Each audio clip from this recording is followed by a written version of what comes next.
चलो भाई देखो अपने क्या करना।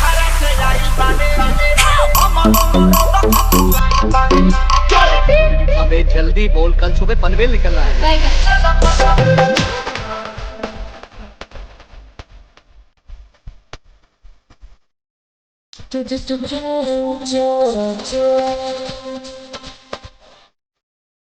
যত রঞ্জা ভানি তোহর পলং এক খাড়া করে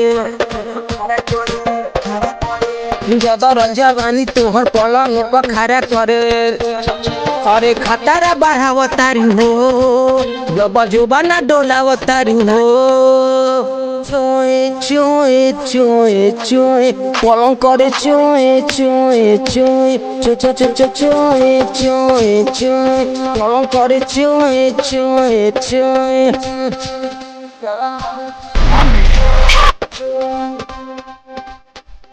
चो चो चो चो चो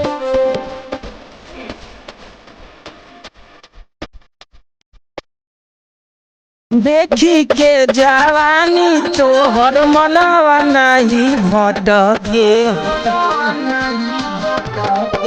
अरे हाई ब्रिड के लौका जस फूलवा ना तोहर लटके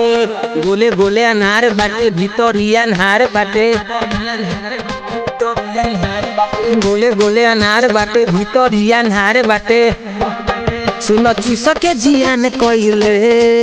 सच चुसके जियान कइले